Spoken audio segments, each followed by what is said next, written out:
SOG 176, ठीक है। Chapter number first रहेगा ये आपका, ठीक है। चैप्टर नंबर फर्स्ट या यूनिट नंबर फर्स्ट आप इसको कह सकते हैं, ठीक है। ये क्या रहेगा? अर्थव्यवस्था, समाज और संस्कृति, ठीक है। इसमें बेसिक चीज़ों को देखेंगे कि अर्थव्यवस्था और समाज क्या है, उसका बेसिक फंडामेंट यहाँ पर बताया गया है। जैसे 1.3 क्या है? अर्थव्यवस्था, अर्थशास्त्र और समाज क्या है, ठीक है। अर्थशास्त्र और समाज क्या है, बेसिक बताया गया है 1.2 के देखेंगे। उसके बाद है 1.3 समाज, संस्कृति और अर्थव्यवस्था में संबंध, यानी जो हमारा समाज है, सोसाइटी है, ठीक है, और जो हमारा कल्चर है और अर्थव्यवस्था, इन तीनों में संबंध कैसे हैं, यानी ये तीनों चीज़ें एक साथ कैसे आती हैं, तो 2 हो गया। उसके बाद जो नेक्स्ट हमारा पॉइंट रहेगा क्या है? 1.4 क्या है?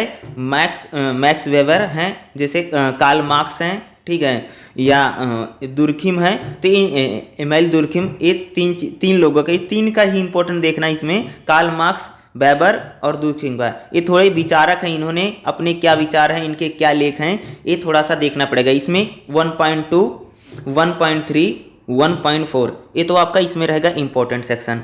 उसके बाद इसमें एक जो सेक्शन और इसमें दिया गया है, वो सेक्शन अगर आप देखोगे तो क्या है? वाशिंगटन सहमति, ठीक है, 1.6।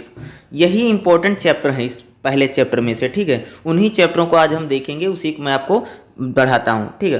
तो ध्यान से देखिएगा, इसमें चलते हैं। जो हमारा फर्स्ट है 1.2 को खोलिएगा, ठीक है। 1.2 ओपन कर लीजिए। अर्थव्यवस्था तथा समाजशास्त्र, ठीक है। देखो, अर्थशास्त्र और समाजशास्त्र के संबंधों में, जैसा कि सामाजिक विज्ञानविद प्रयोगिता तथा प्रतिस्थापन की प्रवृत्ति के स्थान पर परस्पर सहयोग और संपूर्णता की प्रवृत्ति अधिक है। कह रहे हैं कि जो अर्थव्यवस्था है और जो समाज है, दोनों में क्या है? एक प्रकार की एक दूसरे के स्थान पर इनका प्रयोग किया जाता है। कह रहे हैं या दोनों में बहुत ज़्यादा संबंध है, यानी अर्थशास्त्र और समाजशास्त्र जो हैं, इनमें परस्पर सहयोग है।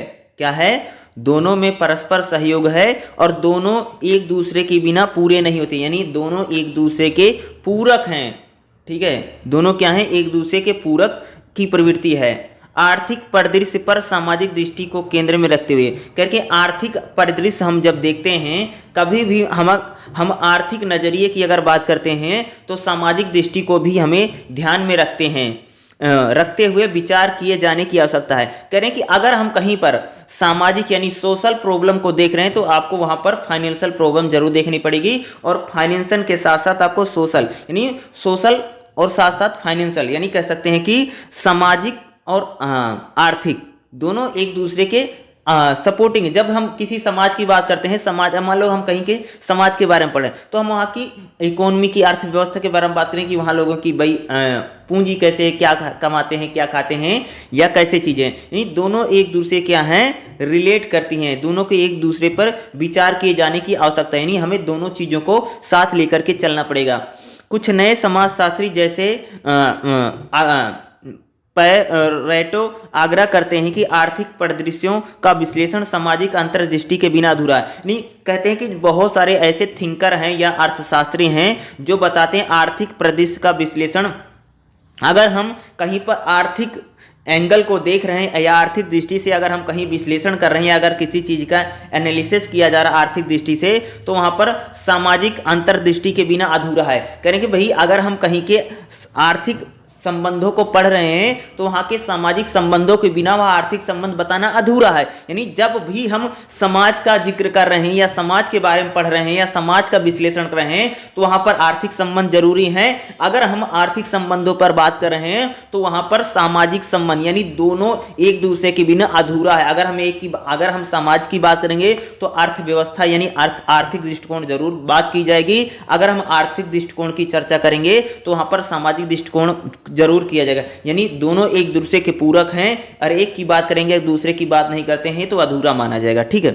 19वीं शताब्दी के पूर्वार्ध में अनेक अर्थशास्त्री, समाजशास्त्री इस बात से अवगत थे कि उनके चारों ओर आर्थिक व सामाजिक दुनिया तेजी से बदले, क्योंकि 19वीं शताब्दी जब आती है तो उस समय जितने भी थिंकर थे, जितने भी कह सकते हैं, जितने भी विद्वान थे वो समझ रहे थे कि हमारे चारों ओर जो सामाजिक है और आर्थिक है, यानी समाज और आर्थिक दोनों चीजें क्या थी, तेजी से बदल रही थी, या उसमें कह सकते हैं भाई उसमें परिवर्तन आ रहा था, चारों ओर तेजी से दुनिया बदल रही थी। यद्यपि इन दिनों समाजशास्त्र की सही पहचान नहीं मिल पाई थी, यानी इस दिनों कह रहा था जो समाजशास्त्र है, ठीक है, उसको सही पहचान नहीं मिल पाई थी, परंतु समाजशास्त्रियों ने इस बात का पूरा ध्यान रखा था कि उनके चारों ओर पूंजीवाद, औद्योगिकरण, नगरीकरण तथा प्रौद्योगिकी विकास तेजी से गति हो रहा था। यानी 19वीं सदी आपको पता होगा कि औद्योगिकरण है या पूंजीवाद है, नगरीकरण है, इस तेजी से क्या रहा है, प्रोग्रेस हो रहा था या इनका विकास हो रहा था, समाज पर उनका प्रभाव पड़ना तय था। नहीं कह रहे थे जब हमारा समाज, ठीक है, क्या कह रहे हैं, जब हमारा समाज तेजी से परिवर्तित हो रहा था और जब समाज में तेजी से चेंज हो रहा था, तो समाज में कह सकते हैं कि चाहे पूंजीवाद है, औद्योगिकरण है या नगरीकरण की जो प्रक्रिया है, इस पर तेजी से प्रभाव पड़ा और समाज पर उनका एक प्रकार से प्रभाव पड़ना तय ही था। कार्ल मार्क्स तर्क देते हैं कि सामाजिक परिवर्तन के अर्थव्यवस्था के महत्वपूर्ण, अगर सामाजिक परिवर्तन होता है तो उसमें अर्थव्यवस्था एक महत्वपूर्ण, देखो समाज अगर चेंज होगा, अगर सोसाइटी में अगर कोई परिवर्तन आता है या अगर कोई चेंज होता है तो अर्थव्यवस्था उसमें बहुत महत्वपूर्ण योगदान देगी। भाई अगर मान लो कोई घर है, अगर वहाँ पर 2-4 पैसे आने लग जाते हैं तो उस घर की स्थिति बदल जाती है, सिंपल सी बात है, ठीक है। अगर मान लो किसी के घर में कोई कमाने लग जाए, बहुत ज़्यादा कमाने लग जाता है, तो उन लोगों का रहन सहन बिल्कुल बदल जाता है, ठीक है। पैसा आया यानी समाज बदल गया, नहीं उनका घर बदले। उसी प्रकार से कह रहे हैं कि अगर समाज में परिवर्तन होता, अगर आर्थिक स्थिति बदलेगी तो सामाजिक स्थिति में क्या होगा, परिवर्तन या चेंज आपको देखने को जरूर मिलेगा। वही कार्ल मार्क्स कह रहे हैं कि अगर सामाजिक परिवर्तन होता तो अर्थव्यवस्था उसमें इंपॉर्टेंट है। ज़्यादा स्पष्ट कहें तो समाज मूलतः अर्थव्यवस्था के इर्द गिर्द संगठित होता है और सामाजिक वर्ग की रचना उत्पादन के खास रूप पर निर्भर करती है। कहने कि जो समाज है वह अर्थव्यवस्था के इर्द गिर्द ही घूमता है, यानी जैसी अर्थव्यवस्था रहेगी वैसे हमारा समाज रहेगा। भैया जैसे जिसके घर की हालत है वैसा उसका घर है। अगर किसी के घर की आमदनी 10,000 है तो उसकी घर की हालत 10,000 जैसे है, 50,000 जैसे है, लाख करोड़ रहे तो उसकी रहन सहन या हर चीज़ वैसे ही रहता है। तो कह रहे हैं कि जो समाज है या जो हमारा समाज सोसाइटी है वह फाइनेंशियल पोजीशन यानी अर्थव्यवस्था बहुत ज़्यादा निर्धारित करती है कि भाई अर्थव्यवस्था कैसी है, पैसा कितना आ रहा है, यानी ठीक है फाइनेंशियल पोजीशन, यानी कह सकते हैं सोशल को बहुत ज़्यादा, सोशल इकोनॉमी को, यानी सोसाइटी आप कैसी है वो आपकी फाइनेंशियल पोजीशन से ही पता चलेगा, उसे बहुत ज़्यादा प्रभावित करते हैं। जबकि मैक्स वेबर ने आर्थिक संरचना तथा सामाजिक गतिविधियों के बीच संबंधों का अध्ययन किया, यानी जो मैक्स वेबर की अगर बात करें तो उन्होंने आर्थिक जो संरचना है और जो सामाजिक गतिविधियां हैं इसके बीच उसने किया है अध्ययन किया है। उनका मानना है कि अर्थव्यवस्थाओं के निर्माण में सांस्कृतिक घटकों की जो मैक्स वेबर क्या कहते हैं कि अगर अर्थव्यवस्था का निर्माण होता है तो उसमें जो संस्कृति है, जो हमारा कल्चर है, उसकी एक बड़ी और महत्वपूर्ण भूमिका रहती है। आधुनिक पश्चिम दुनिया में पूंजीवाद का उद्भव हुआ। जब क्या होता है, जब पश्चिम में पूंजीवाद का उद्भव होता है, यानी कह सकते हैं यूरोप में जब पूंजीवाद आता है तो प्रगतिवादी सोच अधिक प्रासंगिक थी, यानी प्रगतिवादी सोच उसको ज़्यादा माना जाता था।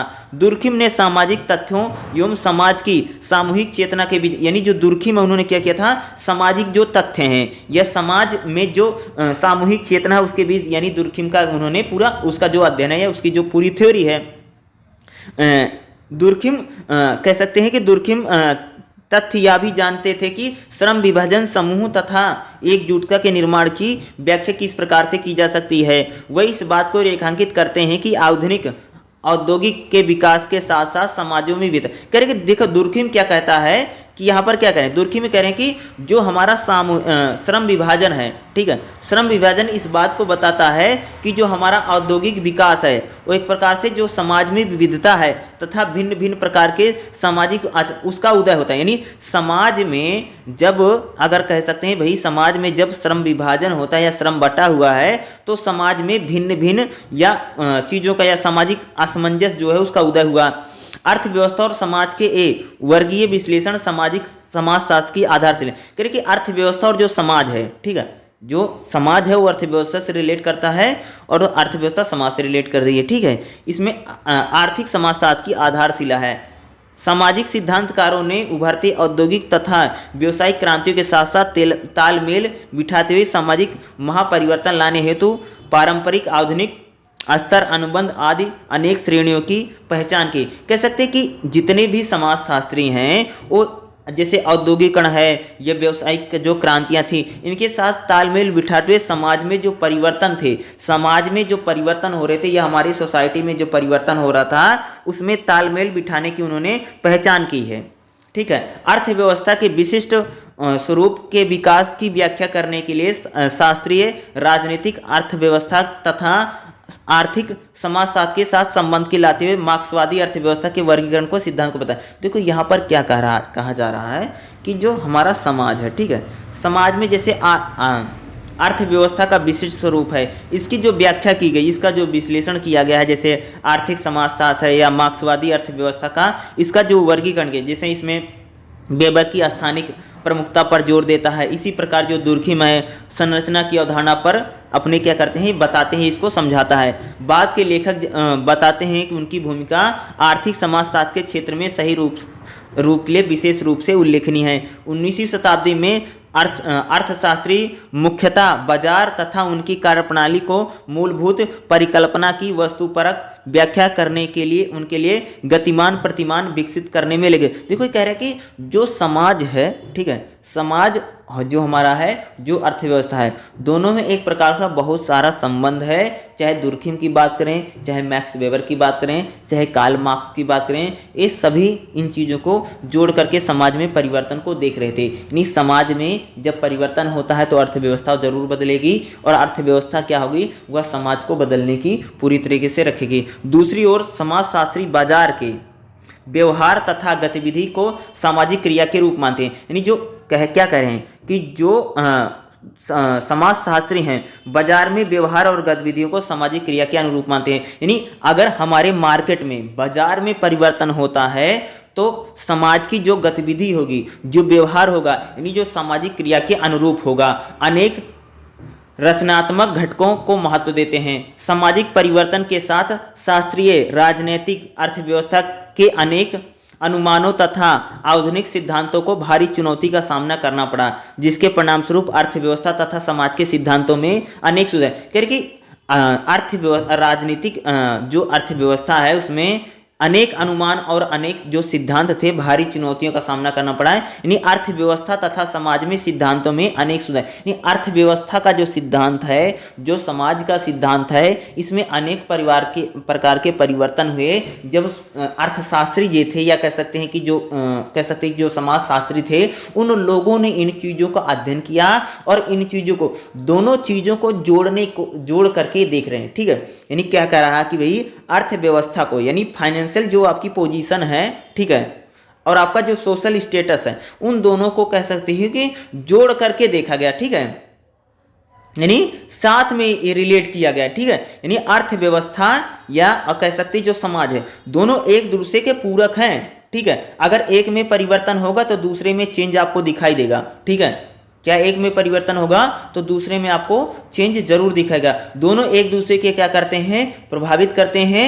दोनों एक दूसरे के पूरक भी हैं। कौन? अर्थव्यवस्था और समाज। ठीक है। चाहे कार्ल मार्क्स की बात करें, चाहे वेबर की बात करें या दुर्खिम को देखें, तो सभी इस बात को मानते हैं, चाहे वो समाजशास्त्री हैं चाहे अर्थशास्त्री हैं, इस बात को वो पूरी तरह मानते हैं। यानी अर्थव्यवस्था और जो समाज है वह एक दूसरे के पूरक हैं और एक की बात करते हैं, अगर दूसरे की बात नहीं की जाती है तो इसको अधूरा माना जाता है, यानी इनकम्प्लीट माना जाएगा।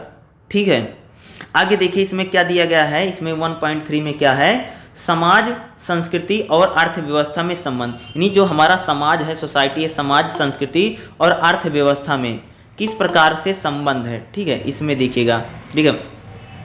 आर्थिक समाजशास्त्र में मनुष्य की प्रकृति को सामाजिक संदर्भ में समझने के लिए एक विशिष्ट प्रतिमान तो ही है कि अगर हम आर्थिक समाजशास्त्र को देखते हैं, उसमें मनुष्य को जो प्रकृति है, ठीक है, देखो आर्थिक दृष्टिकोण को हम यहाँ पर देख रहे हैं, सामाजिक के अकॉर्डिंग देख रहे हैं। ठीक है। जो हमारा आर्थिक समाजशास्त्र है उसमें जो मनुष्य की प्रकृति, यानी जो ह्यूमन का जो नेचर है, वो समाज के संदर्भ में एक विशिष्ट प्रतिमान तो है। साथ ही नवशास्त्रीय आर्थिक सिद्धांत की अवधारणा को हल्के से लेने की प्रवृत्ति की सख्त आलोचक है। यानी कि जो आर्थिक सिद्धांत है वो कहता है कि मनुष्य जो प्रवृत्ति है उसको आप हल्के में नहीं ले सकते, इसका सख्त आलोचक है।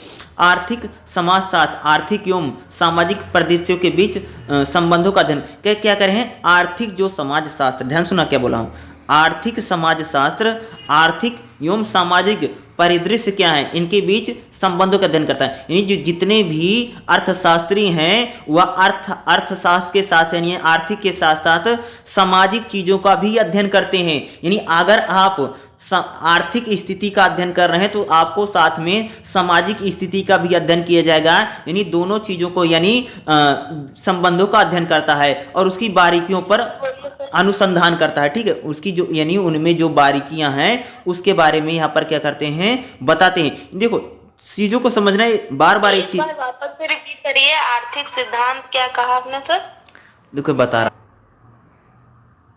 रहे हैं कि जैसे आर्थिक सिद्धांत की अवधारणा को क्या बताते हैं। देखो आर्थिक समाजशास्त्री, ठीक है, यानी जो आर्थिक समाजशास्त्री थे यानी जो लोग आर्थिक चीजों पर अध्ययन करते थे और साथ में वो आर्थिक चीजों का तो अध्ययन करते थे लेकिन उसके साथ क्या थे, सामाजिक परिदृश्य के बीच सभी संबंधों का अध्ययन करते थे। यानी आर्थिक समाजशास्त्री जो थे वह आर्थिक के साथ साथ सामाजिक यानी समाज कैसा है, सोसाइटी कैसा है, इन चीजों का भी अध्ययन करते थे। यानी अगर हम इकोनॉमी को देखते हैं तो उसमें हम सोसाइटी को जरूर ऐड करके उसको देखते थे। ठीक है, ये नहीं कि ओनली इकोनॉमी की चर्चा है। यानी अगर आर्थिक परिदृश्य के साथ साथ आपको सामाजिक चीजों को भी अध्ययन किया जाता है।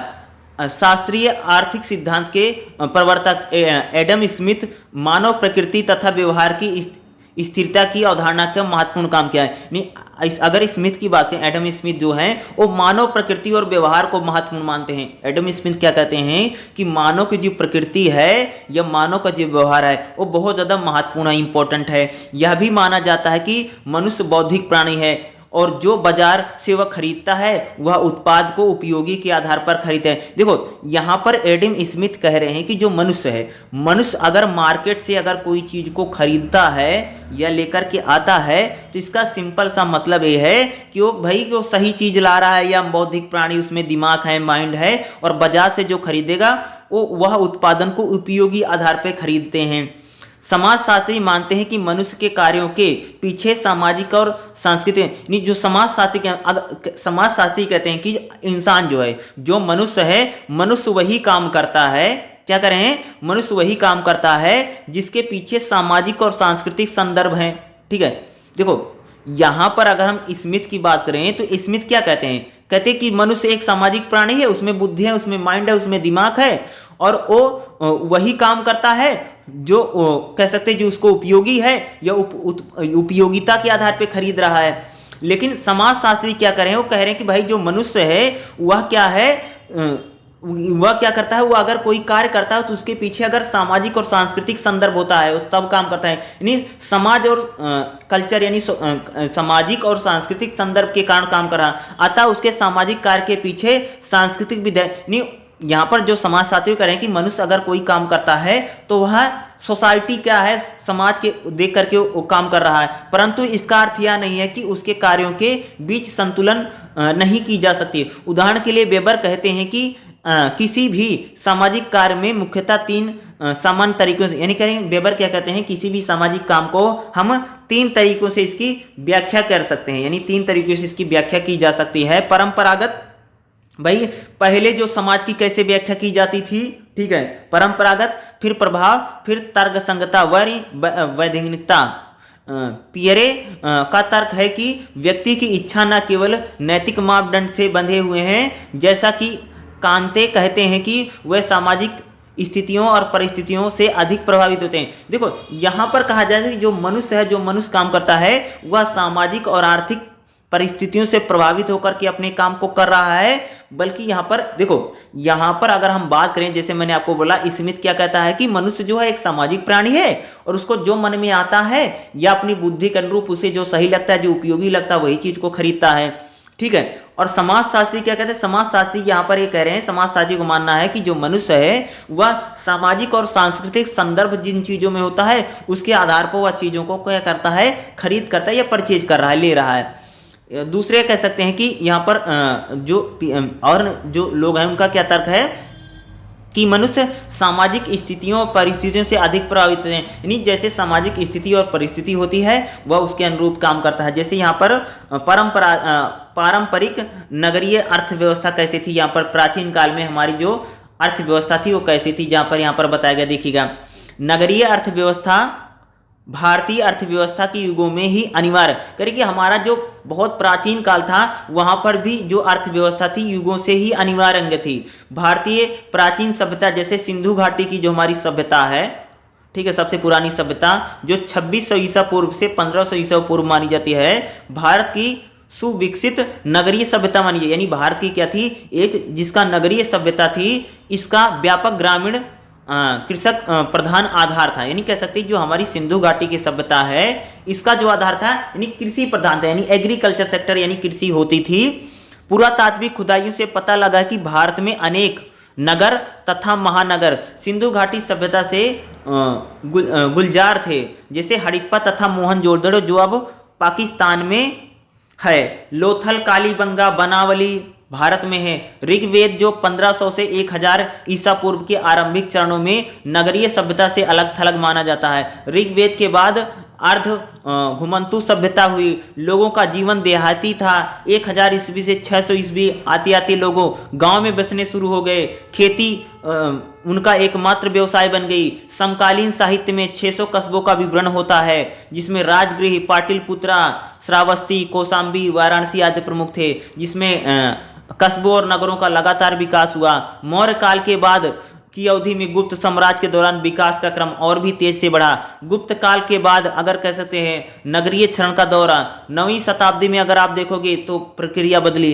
इस अवधि में अगर आप देखोगे अर्थव्यवस्था के कुछ पहलू जैसे व्यापार हो, वाणिज्य हो, कला हो, शिल्प है, सामाजिक वर्गों पर विचार किया। नहीं कह सकते कि हमारा जो प्रारंभिक समाज था वहां का जो समाज था या जो अर्थव्यवस्था थी वह अलग प्रकार की थी, ठीक है, जैसे यहाँ पर बताया गया है। ठीक है, यहाँ पर आप देखेंगे ये तीनों चीजों को उसी को यहाँ पर बताया। तो कह रहे हैं कि जो चाहे हमारा प्राचीन इतिहास है, मध्यकालीन इतिहास है, आधुनिक इतिहास है, इसमें जो समाज है, ठीक है, क्या कर रहे हैं, इसमें जो समाज है वह अर्थव्यवस्था के साथ बिल्कुल रिलेट कर रहा है। ठीक है, अर्थव्यवस्था का परिवर्तन समाज बदलेगा। अगर समाज में परिवर्तन होता है तो अर्थव्यवस्था विकसित जरूर होगी। ठीक है भाई, अगर वो समझ लो, यानी अगर किसी की फाइनेंशियल पोजीशन बदलती है तो आर्थिक स्थिति, सामाजिक स्थिति बदल जाएगी। अगर किसी व्यक्ति की सामाजिक स्थिति में परिवर्तन आता है तो उसकी आर्थिक स्थिति में परिवर्तन जरूर आएगा। यानी दोनों क्या है, एक दूसरे से रिलेट करती हैं, यानी दूसरों में क्या है, बहुत ज्यादा संबंध हमें देखने को यहाँ पर, यानी एक दूसरे में क्या है, व्यापक संबंध है। नेक्स्ट हमारा जो पॉइंट है 1.4 देखिएगा, क्या 1.4 क्या है, मैक्स वेबर, इसमें मार्क्स हैं, कार्ल मार्क्स हैं, वेबर हैं, दुर्खिम है, इन्हीं तीनों का देखना है हमें। ठीक है, यही तीन इंपॉर्टेंट है। इनके विचार क्या हैं, इनके विचार का जो आलेख है, यही तीन इंपॉर्टेंट रहेंगे। ठीक है, इन्हीं तीनों का देखने एग्जाम में पूछे जा सकते हैं, इसलिए इसको ध्यान से सुनना। ठीक है, देखो क्या कार्ल मार्क्स के देखते हैं। कार्ल मार्क्स का जो जन्म है वह 1818 में हुआ था और 1883 में, ठीक है, इनकी मृत्यु हो जाती है। ठीक है, यहाँ पर देखिएगा ये लगभग 47, 48, 49 साल इनकी आयु थी। ठीक है, कार्ल मार्क्स आर्थिक समाजशास्त्र की बौद्धिक व्याख्याओं की ओर रुख करते हैं। कार्ल मार्क्स के लेख आर्थिक समाजशास्त्र से जुड़े हैं, यानी कार्ल मार्क्स के जो लेख हैं वह आर्थिक समाजशास्त्र है उससे जुड़े प्रश्न उठाते हैं। उनके अनुसार मानव समाज का सबसे महत्वपूर्ण घटक श्रमिक, यानी कार्ल मार्क्स कहते हैं कि हमारे समाज में, ठीक है, जो भैया सबसे महत्वपूर्ण है वो क्या है, श्रमिक है। यानी कौन है भैया, मजदूर है। मजदूर हमारे समाज में कह सकते हो कि हमारे समाज में सबसे महत्वपूर्ण है क्या भैया, श्रमिक है, यानी मजदूर है। ठीक है, अन्य सभी गतिविधियां मजदूर के इर्द गिर्द घूमती हैं। यानी कार्ल मार्क्स कह रहे हैं कि भैया समाज में सबसे इंपॉर्टेंट मजदूर है, वर्कर है, और उसी के इर्द गिर्द क्या है, सभी गतिविधियां घटित होती हैं। अपनी प्रमुख पुस्तक कैपिटल में कार्ल मार्क्स ने इस बात के लिए शास्त्रीय अर्थशास्त्रियों की आलोचना की। यानी अपनी पुस्तक जो कैपिटल में उन्होंने शास्त्रीय जो अर्थशास्त्री थे उनकी आलोचना की कि उन्होंने मालिक और मजदूर के बीच मौजूदा टकराव का पर्याप्त वर्णन किया। यानी कार्ल मार्क्स कहते हैं जो मजदूर है, जो मालिक है, यानी जो पूंजीपति है और जो मजदूर वर्ग है, इनके बीच में जो टकराव होता था, टकराव का मतलब होता था इनमें जो एक प्रकार का संघर्ष जो टकराव था उसका वर्णन जो अर्थशास्त्री जो पहले के लोग थे उन्होंने इसका वर्णन नहीं किया, इसको उन्होंने लिखा नहीं। कार्ल मार्क्स ने मूलभूत पूंजीवादी जो व्यवस्था थी, ठीक है, कार्ल मार्क्स कह रहे हैं कि कार्ल मार्क्स ने यहाँ पर जो पूंजीवादी व्यवस्था थी, ठीक है, उस पूंजीवादी, ठीक है, यहाँ क्या गया, उस पूंजीवादी जो व्यवस्था थी, पूंजीवादी व्यवस्था को मौलिक संस्थान जो संस्थान थे मौजूद सामाजिक विसंगतियों पे विशेष। देखो कार्ल मार्क्स क्या है, कार्ल मार्क्स अगर आप देखोगे तो जो समाज संस्थान थे, इंस्टीट्यूट जो थे, यानी जो कंपनियां थी वहाँ पर जो मजदूर वर्ग था या जो वहाँ पर पूंजीपति वर्ग था उनकी सामाजिक विसंगतियों पर उन्होंने जोर दिया है। यानी कह सकते हो कि कार्ल मार्क्स, ठीक है, यानी क्या इस पर सबसे ज़्यादा किस पर जोर देते हैं, श्रमिक वर्ग पर, ठीक है, किस पर जोर देते हैं, श्रमिक वर्ग पर वो ज़्यादा जोर देते हैं। यानी पूंजीपति और मजदूर में जो विसंगतियाँ थी, जो टकराव था, उस टकराव को उन्होंने लिखा है। दूसरे शब्दों में उसने उत्पादन के संसाधनों पर कब्जा किए बैठे पूंजीपतियों तथा मजदूरी पर गुजारा करने वाले श्रमिकों के सवाल पर विशेष जोर दिया। यानी अगर आप देखेंगे तो क्या जो कार्ल मार्क्स क्या है, उत्पादन के संसाधन पर, यानी कार्ल मार्क्स कहते हैं उत्पादन की चीजों पर जो क्या है पूंजीपति है उसने क्या कर लिया है, कब्जा कर लिया है, कब्जा करके बैठे हैं। और जो मजदूरी करने वाला जो श्रमिक है उसके सवाल पर विशेष, यानी मजदूरों को लेकर के उन्होंने खास बात लिखी है, या कह सकते हो कि मजदूरों के सवाल पर उन्होंने विशेष जोर दिया है। जो वस्तुओं के उत्पादन तथा आय के बंटवारे से सीधे, या जो वस्तुओं का जो उत्पादन होता है या कह सकते हैं आय का जो बंटवारा है उससे वह सीधा रिलेट करता है, यानी उसे रिलेट करता है। कार्ल मार्क्स की दृष्टि जर्मन दार्शनिक हीगल से प्रभावित, यानी कार्ल मार्क्स का जो पूरा दृष्टिकोण है वो जर्मनी का एक दार्शनिक जिसका नाम क्या है, हीगल है, उससे प्रभावित है, जो वर्ग निर्माण तथा सामाजिक रूपांतरण के लिए द्वंद्वात्मक स्थिति को जिम्मेदार मानता है। किसको, द्वंद्वात्मक, ठीक है, द्वंद्वात्मक भौतिकवाद है, उससे रिलेट करता है।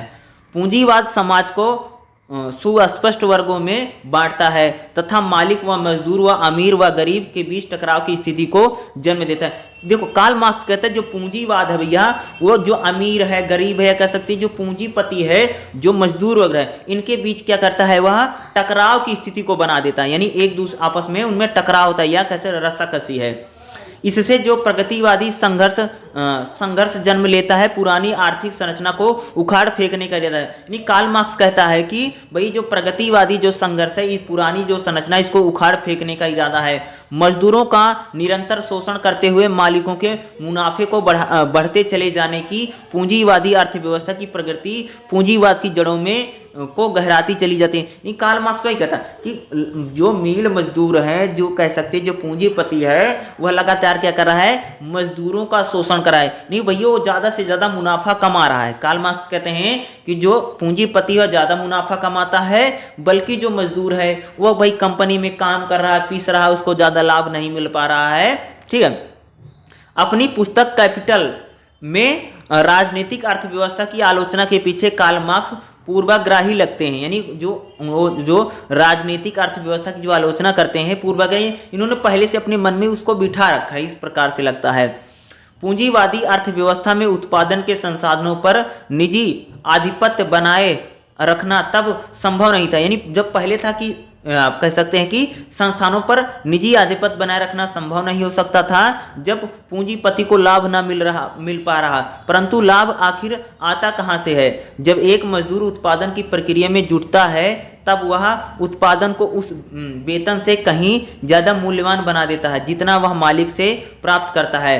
श्रमिक पर पगार से अधिक काम कर देना, यानी जो इतनी पगार है उससे ज़्यादा उसको काम कर देना, कम वेतन लेने और अधिक मूल्य का काम कर देने के बीच जो अंतर है वह पूंजीपति के लाभ का स्रोत निर्मित करता है। फिर भी प्रतियोगिता की स्थिति में वह निजी तौर पर पूंजीपतियों की आवश्यकता से कम मजदूर लगाते हैं। देखो यहाँ करें कि देखो यहाँ पर ये बताया जा रहा है, ठीक है, कि यहाँ पर बताया जा रहा है कि कार्ल मार्क्स इस बात को कह रहे हैं कि यहाँ पर, ठीक है, कि अगर कोई मजदूर है, ठीक है, अगर कोई मजदूर किसी कंपनी में काम करता है, मालिक उसको अगर कोई प्रोडक्ट देता है, ठीक है, उसको उसने प्रोडक्ट दिया, वही प्रोडक्ट 100 रुपये का था, मजदूर ने उस पर काम किया, प्रोडक्ट 200 रुपये का हो गया, तो कह रहे हैं कि मालिक इस मुनाफे को तो कमा रहा, लेकिन उसको जो एक सैलरी मिलती है वो लिमिटेड दे रहा है, ठीक है, यह कह सकते हैं जितना उसको मिलना चाहिए, क्योंकि ये बात इसी को कहते हैं कि इनको जितना लाभ नहीं, मालिक जो है, ठीक है, जो पूंजीपति है वह उतना उसको लाभ नहीं दे पा रहा है, और जब उसको उतना लाभ मिलता नहीं तो उन दोनों में क्या होता है, एक प्रकार से क्या होती है, संघर्ष की स्थिति बढ़ी। और नवीनीकरण को लेकर के भी कहता है कि जब से नवीनीकरण आया है तब से बेरोजगारी की दर या स्थिति क्या है, बहुत ज़्यादा पैदा हो रही है, यानी कह सकते हैं इन सारी चीज़ों को ये मानते हैं। यानी कार्ल मार्क्स कहता है कि हमारे समाज में जो एक प्रकार का क्या वर्ग बन गया, ठीक है, 2 वर्गों में जो समाज बटा हुआ है, इसलिए समाज में क्या है, सारी संघर्ष की स्थिति बनी हुई, और समाज में जो अर्थव्यवस्था और जो समाज को यहाँ पर जोड़ने की बात की जा रही है, वो कह रहा है कि एक प्रकार से जो पूंजीपति है सारे, यानी उसने प्रोडक्शन पर, यानी कह सकते हैं उत्पादन पर उसकी आधिपत्य है, और लगातार मजदूरों का शोषण कर रहा है, और अर्थव्यवस्था और समाज में कभी भी बराबरी नहीं आ सकती, इस बात को ये कहता है, और वही बात को यहाँ पर ये बताया भी गया है और उनको यहाँ पर दर्शाया भी जा रहा है, ठीक है। नेक्स्ट देखिएगा, इसमें और एक है मैक्स वेबर हैं, जितने इंपॉर्टेंट है उन्हीं को बताऊंगा। मैक्स वेबर को देखिएगा क्या, 1990 के आरंभिक दशकों में मैक्स वेबर ने शोध ने आर्थिक समाजशास्त्र के बारे में महत्वपूर्ण सैद्धांतिक सवाल खड़े किए। यानी मैक्स वेबर ने जो अध्ययन किया तो उसने आर्थिक समाजशास्त्र पर, ठीक है, आर्थिक समाजशास्त्र पर उसने क्या किया, कई सारे सवाल खड़े किए, साथ ही उसने महत्वपूर्ण भूमिका की और ज़्यादा ध्यान आकर्षित किया, यानी कई सारी जो भूमिका थी उसके बारे में ध्यान आकर्षित किया, जो आर्थिक व्यवहार को समझने के लिए गैर आर्थिक संस्कृति तथा संस्थागत स्थितियों में निभाए गए। मैक्स वेबर का जो शोध है, उसने उसकी जो पुस्तक है उसमें क्या लिखता है, वो कहता है कि आधुनिक पूंजीवाद का उद्भव के सिद्धांत का आधारभूत घोषणा के रूप में स्वीकार किया गया है। अपने शोध में मैक्स वेबर ने यह प्रश्न उठाया कि पूंजीवाद उसी में से क्यों उभरा जहां से उत्पन्न हुआ। नहीं, मैक्स वेबर कहता है जो पूंजीवाद का जो उभार है उसको एक प्रकार से ये भी पूंजीवाद के उभार पर, यानी पूंजीवाद का जो जन्म हुआ है उसको लेकर के क्या करता है, सवाल खड़े करता है। मैक्स वेबर ने दावा किया है कि अनेक समकालीन अर्थशास्त्री उन सामाजिक व सांस्कृतिक संदर्भों के समझ नहीं पाए जिनमें से पूंजीवाद का, कि मैक्स वेबर कहता है कि जो अर्थशास्त्री थे, ध्यान सुनो क्या करूं, मैक्स वेबर क्या कहता है कि जो अर्थशास्त्री थे वो बेचारे अर्थशास्त्री ही नहीं समझ पाए कि सामाजिक और सांस्कृतिक संदर्भ समझ नहीं पाए कि जिसमें पूंजीवाद का जन्म हुआ।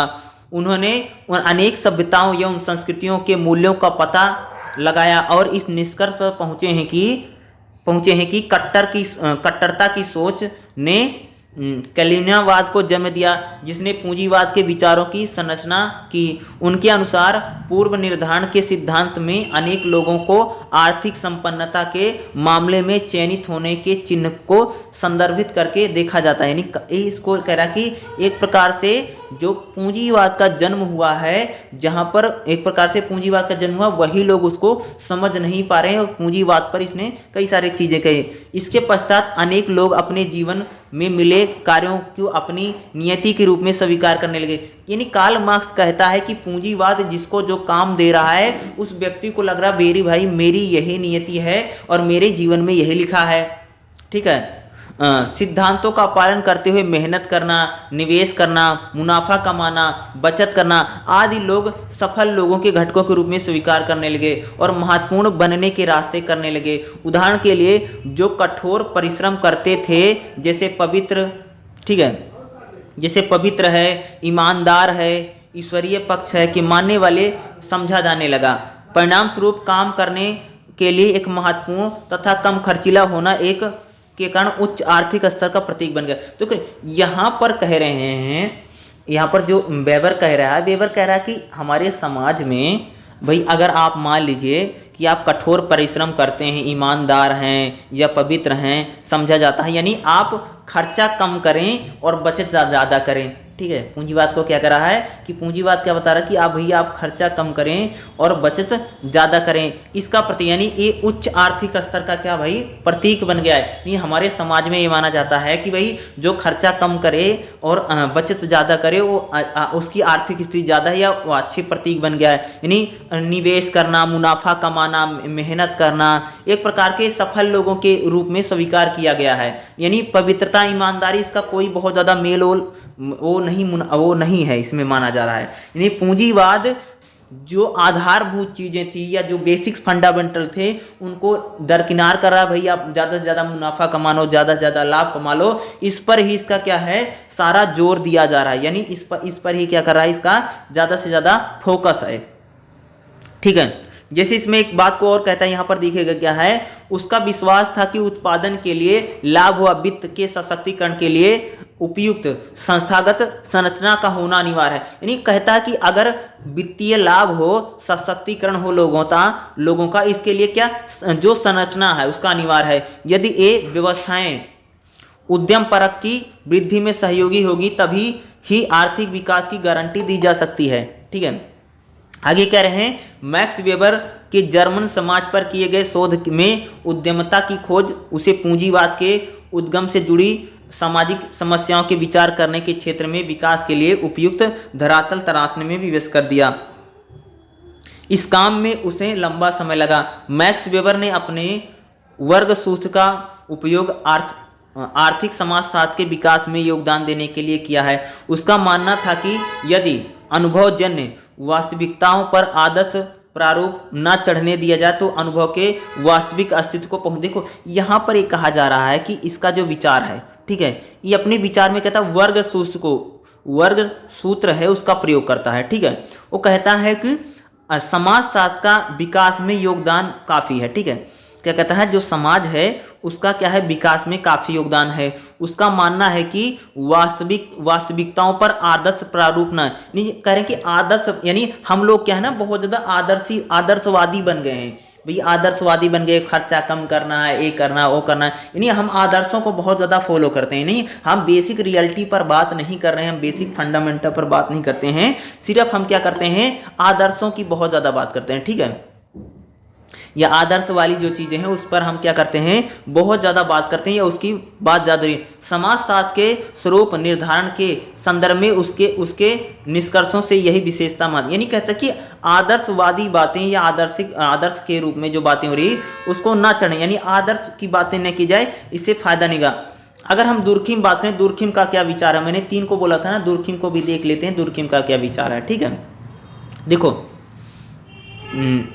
इमाइल दुर्खिम, देखो दुर्खिम का विचार था कि आर्थिक घटक सामाजिक गतिविधियों पर निर्भर करते हैं। इन दुर्खिम क्या कहता है कि आर्थिक घटक कह रहा है कि भैया जो आर्थिक अर्थ होगा यानी जो आर्थिक गतिविधि होगी उससे हमारी सामाजिक गतिविधि होगी। ठीक है, यानी जैसे भैया जैसे फाइनेंशियल यानी पैसा कौड़ी जैसे होगा वैसे समाज होगा। यानी कहने का मतलब आर्थिक चीजें ही समाज को निर्धारित करती हैं। कौन कह रहा है, दुर्खिम कह रहा है। एक पॉइंट में समझिएगा। ठीक है, क्योंकि ये सामाजिक संस्थानों, रुझानों तथा मूल्यों पर सामाजिक निर्भरता के सिद्धांतों पर आधारित होते हैं। कह रहे हैं कि जो सामाजिक संस्थान होते हैं हमारे या जो मूल्य होते हैं, रुझान होते हैं, वह हमारी सिद्धांतों पर आधारित हैं। ऐसे विचारों ने आर्थिक सिद्धांतों तथा शोधों के अंगों को विशेष रूप से प्रभावित किया है। अतः आधुनिक आर्थिक समाजशास्त्री दुर्खिम को आर्थिक समाजशास्त्र का जनक माना जाता है। यानी क्या कह रहे हैं, जो आर्थिक समाजशास्त्र उसमें किसको, दुर्खिम को जनक माना जाता है। उसने क्या बोला था, देखो दुर्खिम जो है वह समाज शास्त्र में अर्थशास्त्र के महत्व को बताया। दुर्खिम क्या थे, दुर्खिम वो थिंकर था, एक थिंकर था जो सोशलिस्ट थिंकर है। वो क्या कहता है कि जो अर्थव्यवस्था है यानी आर्थिक चीजें ही यानी सामाजिक चीजों को निर्धारित करती हैं। इस बात को यानी कह सकते हैं कि सोशोलॉजी में या कह सकते हैं कि सोसाइटी में आर्थिक चीजों को जो महत्वपूर्ण या उसको रेखांकित किया है वह दुर्खिम था। ठीक है, दुर्खिम और वेबर दोनों आर्थिक समाजशास्त्र को स्वतंत्र विज्ञान के रूप में स्थापित करने के लिए बहुत प्रयास किए थे।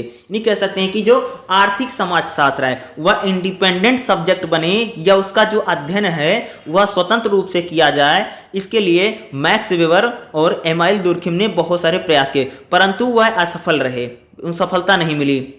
दुर्खिम ने वेबर से अलग हट करके, यानी जो दुर्खिम था, दुर्खिम ने वेबर से अलग हट करके अर्थशास्त्रियों की इस बात के लिए आलोचना की कि वे अर्थशास्त्र को सामाजिक पक्षों से अलग रखने का प्रयास करते हैं। यानी जो दुर्खिम था वो कहता था कि जो अर्थशास्त्री हैं, जो इकोनॉमिस्ट हैं, वो क्या करते हैं कि जब अर्थशास्त्र की बात करते हैं तो वह समाज को बिल्कुल अलग रखते हैं, यानी सामाजिक पक्षों की बात ही नहीं करते हैं, इसीलिए वो उनकी क्या करता है, आलोचना करते हैं। यानी दुर्खिम कहता है कि अगर अर्थशास्त्र की बात की जाए या आर्थिक परिस्थिति की बात की जाए तो उसके साथ साथ हमें सामाजिक परिस्थितियों पर भी बात करनी चाहिए या सामाजिक चीजों को भी हमें देखना बहुत जरूरी है, बहुत इंपॉर्टेंट है, उसको कह रहा है। ठीक है, उसको प्रयास करता है। आगे देखिएगा, दुर्खिम ने औद्योगिक समाजों के उद्भव को गहराई से अध्ययन किया है। ये जो दुर्खिम था, जो हमारे औद्योगिक समाज थे, जो इंडस्ट्री लगी थी, इसका जो समाज का, इसका उसने गहराई से अध्ययन किया तथा सामुदायिक जीवन में आने वाली परिवर्तन की समाजशास्त्री व्याख्या, जो हमारे जीवन में जो परिवर्तन आते हैं, जो चेंज आते हैं, उसका समाजशास्त्रीय व्याख्या की। दुर्खिम का जीवन समाजशास्त्र के लिए समर्पित है। अगर हम दुर्खिम की बात करें तो अपने पूरे लाइफ में वो कह सकते हैं समाजशास्त्र के लिए उसने अपना जीवन समर्पित कर दिया और रिसर्च ही करता रहा। उसने अपनी पुस्तक में दुर्खिम ने दावा किया है कि प्रौद्योगिकी के विकास तथा नगरीकरण के विस्तार के कारण अनेक प्रकार के प्रभाव एक साथ आए हैं और इससे अनेक प्रकार के बदलाव दे। ये दुर्खिम कहता था कि भाई जो टेक्नोलॉजी है, जो प्रौद्योगिकी है और जो नगर नए नए शहर बने हैं, इससे क्या है कि समाज में बहुत प्रकार के बदलाव आए हैं, देखने को मिले हैं। उसके सामाजिक संपर्क के ढंग अलग अलग हैं।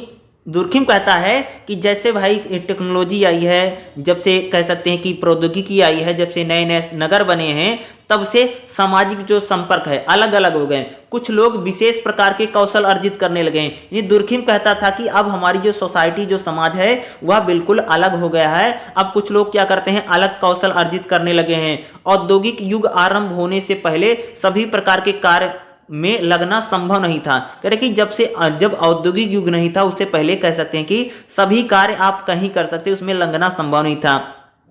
औद्योगिकरण तथा नगरीकरण के परिणाम स्वरूप लोग खास प्रकार के कामों में जुटे और एक दूसरे की निर्भरता में वृद्धि हुई। नहीं कह रहे कि जब से औद्योगिकरण हुआ है तब से लोग किसी खास प्रकार के काम करें, भाई स्पेशलिस्ट होने लग गए ना, हर एक काम के लिए स्पेशल कर्मचारी होने लग गए हैं। और कह सकते हैं कि इंसानों की एक दूसरे पर निर्भरता बढ़ रही है। यानी यहाँ पर दुर्खिम क्या कर रहा है कि सबकी एक दूसरे पर डिपेंडेंट, आर्थिक बहुत ज़्यादा निर्भर होने लग गए हैं।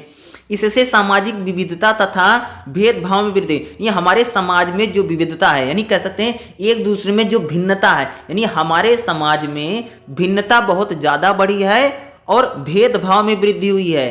ठीक है, और आधुनिक समाज में जैविक एकजुटता उत्पन्न हुई। श्रम विभाजन के नए रूपों को सामने आने के कारण सामाजिक संरचना के अधिक जटिल हो जाने के कारण समाज में भारी बदलाव। दुर्खिम कहता है कि आज हमारे समाज में जो श्रम विभाजन यानी काम करने के आधार पर लोगों का जो बंटवारा कर दिया गया है, इससे हमारे समाज में भारी बदलाव दिखने लगा है। यानी लोग कहते जब से औद्योगिकरण है तब से लोग अलग अलग प्रकार के काम सीख रहे हैं, अलग अलग कामों को कर रहे हैं, यानी श्रम विभाजन हो गया है और समाज में एक भारी बदलाव दिखने लगा है।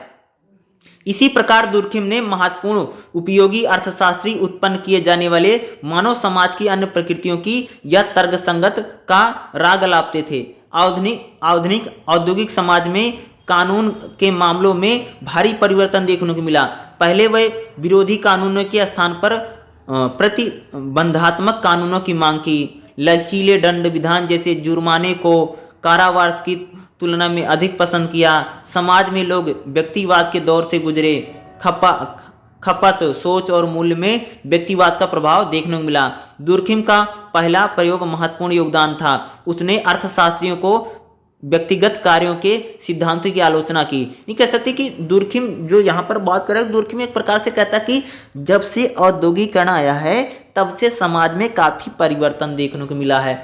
और दुर्खिम इस बात को कहता है कि अगर आप अर्थव्यवस्था का अध्ययन करते हैं तो उसके साथ साथ आप समाज की चीजों का भी अध्ययन करेंगे, या आप सोसाइटी के एंगल से, ठीक है, या आप सोसाइटी के एंगल से क्या करें, उसका अध्ययन करें, या उसका अध्ययन करने की आवश्यकता है। यानी क्या कहता है कि अगर हम समाज का अध्ययन करते हैं, क्या कर रहा हूं, अगर हम समाज का अध्ययन कर रहे हैं तो उसके साथ आर्थिक चीजों को पढ़ें। अगर हम आर्थिक गतिविधियों का अध्ययन किया जाता है, अगर उस पर रिसर्च होती है, तो उसके साथ साथ सामाजिक एंगल्स भी हमें देखना बहुत ज्यादा जरूरी है, और सामाजिक गतिविधियों के अनुरूप ही उन चीजों का क्या करना चाहिए, हमें हमारे साथ उसका अध्ययन होना चाहिए। एक कौन कहता है, दुर्खिम कहता है, ठीक है, ये दुर्खिम का मानना है, ठीक है।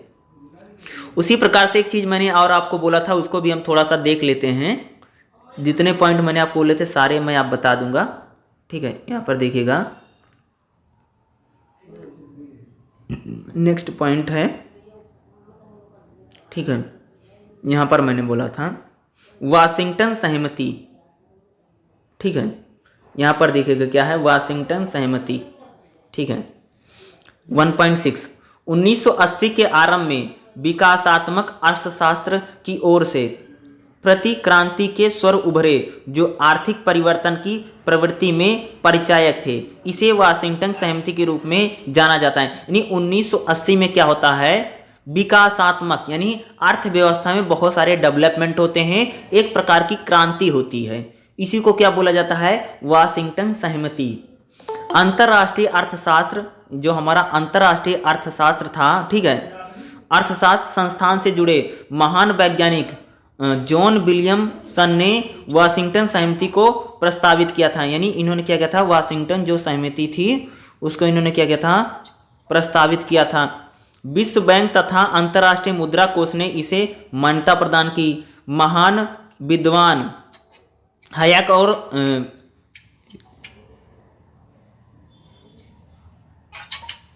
ठीक है, हयाक और फ्रीडमैन ने इसकी निष्पादिता को करा, और थैचर ने और ग्रीक ने इन प्रशासनों पर अपनी सहमति जताई। 1980 के दशक के आरंभिक दिनों में उत्पन्न हुए वित्तीय संकट से सबक लेते हुए इस विचार को आगे बढ़ाया गया। यानी उस 1980 में एक प्रकार क्या था, बहुत बड़ा आर्थिक संकट आया था, ठीक है, उस संकट को आगे बढ़ाया। तीसरी दुनिया के देशों को तीसरी दुनिया का मतलब होता है कि जो बहुत ज्यादा गरीब देश हैं, ठीक है, तीसरी दुनिया के देशों को आर्थिक सहायता देने के उद्देश्य से यह विकल्प तैयार किया गया। सार्वजनिक सूची में राज्य वित्तीय नियंत्रण द्वारा कम लाई गई प्रोत्साहन देने के लिए करों में संशोधन किए गए। बाजार में आधारित ब्याज दरें निर्धारित की गई। व्यापार की शर्तों में उदारीकरण लिया गया था। लेन देन की दरों में प्रतियोगिता लाई गई। निजीकरण किया गया। शर्तों में ढीली दी गई। संपत्तियों के अधिकारों का संरक्षण किया गया। नव उदारवाद की सोच को मार्क्सवाद विचारों तथा साम्यवादी राजनीतिक प्रणालियों के प्रति झुकाव की प्रवृत्ति को वैकल्पिक आधार प्रदान किया। सबसे पूर्व यूरोप में, फिर पश्चिम में, यूरोप में, फिर संयुक्त राज्य अमेरिका में साम्यवाद के प्रति रुझान को रोकने के लिए वैकल्पिक, कह सकते हैं कि जो पूंजीवाद आया था ना, उसी को वाशिंगटन सहमति बोला जाता है। यानी पूरे समाज की, यानी पूरी अर्थव्यवस्था को खोल दो, और ग्लोबलाइजेशन जो होता है यहीं से उसकी धीरे धीरे शुरुआत होती है। वाशिंगटन अमेरिका की बात हो रही, ठीक है, वाशिंगटन सहमति उसी को 1980-90 में इन वामपंथीय प्रणालियों को ध्वस्त होने से पूंजीवाद अर्थव्यवस्था का प्रोत्साहन मिला। पश्चिमी पूंजीवादी विचारधारा धुर विरोधी साम्यवादी विचारधारा से तिरोहित हो जाने के से पश्चिमी पूंजीवादी सोच व्याप्त रूप में स्थान पाई। अब पश्चिमी अर्थशास्त्री तथा नीति निर्धारक इन क्षेत्रों में पूंजीवाद विकास को बढ़ावा देने के लिए तेजी से आए। अब तक वैश्वीकरण का दौर शुरू हो चुका था और आर्थिक सहयोग से पूंजी के बिना वैचारिक और राजनीतिक चुनौतियों को पूरी तरीके से दुनिया में छा गई थी। वाशिंगटन सहमति को रेखांकित करते हुए सब शास्त्रीय आर्थिक सिद्धांत सभी अर्थव्यवस्था को अपनाने के लिए स्थान बनाने लगे। इसके लिए किसी बड़े परिवर्तन अथवा प्रयास की जरूरत नहीं थी। तर्क संगतता, प्रोत्साहन, शिथिलता तथा निजीकरण तथा राज्य विरोधी होने पर दंड विधान जो बाजार व्यवस्था के बिना किसी व्यवधान पूरा नहीं कर सकती थी। आर्थिक नीतियों नव उदारवाद के साथ मिलकर रचनात्मक संयोजन नीतियां का निर्धारण, ये कह सकते हैं कि आर्थिक सहमति एक प्रकार की है कि अमेरिका, देखो जब सोवियत संघ कह सकते हैं कमज़ोर पड़ता है और अमेरिका एक प्रकार से पूंजीवाद का उसका जो विस्तार करता है उसी को क्या बोला जाता है, वाशिंगटन सहमति। जब ग्लोबलाइजेशन होता है और पूंजीवाद जो फैलता है, या कह सकते हैं कि जो मार्केट को खोला जाता है, वैश्वीकरण जो होता है, पूंजीवाद का जब जन्म होता है, उसी को वाशिंगटन सहमति या कह सकते हैं कि अमेरिका का जब उभार हमें यानी समाजवादी जो ताकतें होती हैं या साम्यवादी जो ताकतें होती हैं, जब वहाँ कह सकते हैं उनका पतन होता है और पूंजीवाद के उदय को ही वाशिंगटन सहमति या वाशिंगटन के रूप में हमें इसे जाना जाता है। तो इस पूरे चैप्टर में क्या था इसको देख लें भाई, वाशिंगटन सहमति ग्लोबलाइजेशन उससे रिलेटेड चैप्टर है, ठीक है, ये इम्पोर्टेंट रहेगा। और इसमें अगर आप मेरे तौर से पूछोगे, जैसे जो मैंने बोला है, जैसे मैं आपको बताया कि कार्ल मार्क्स, वेबर, दुर्खिम, इन लोगों के बारे में जो मैंने आपको बताया, इसको आपको ज़रूर पढ़ के जाना है, इसको रीड करके आप ज़रूर जाना, ठीक है। पहले चैप्टर में, एक मिनट बता रहा हूँ, पहले चैप्टर में से क्या रहेगा, आपसे क्वेश्चन जरूर पूछा जाएगा, ठीक है, ऐसा नहीं होता आएगा नहीं।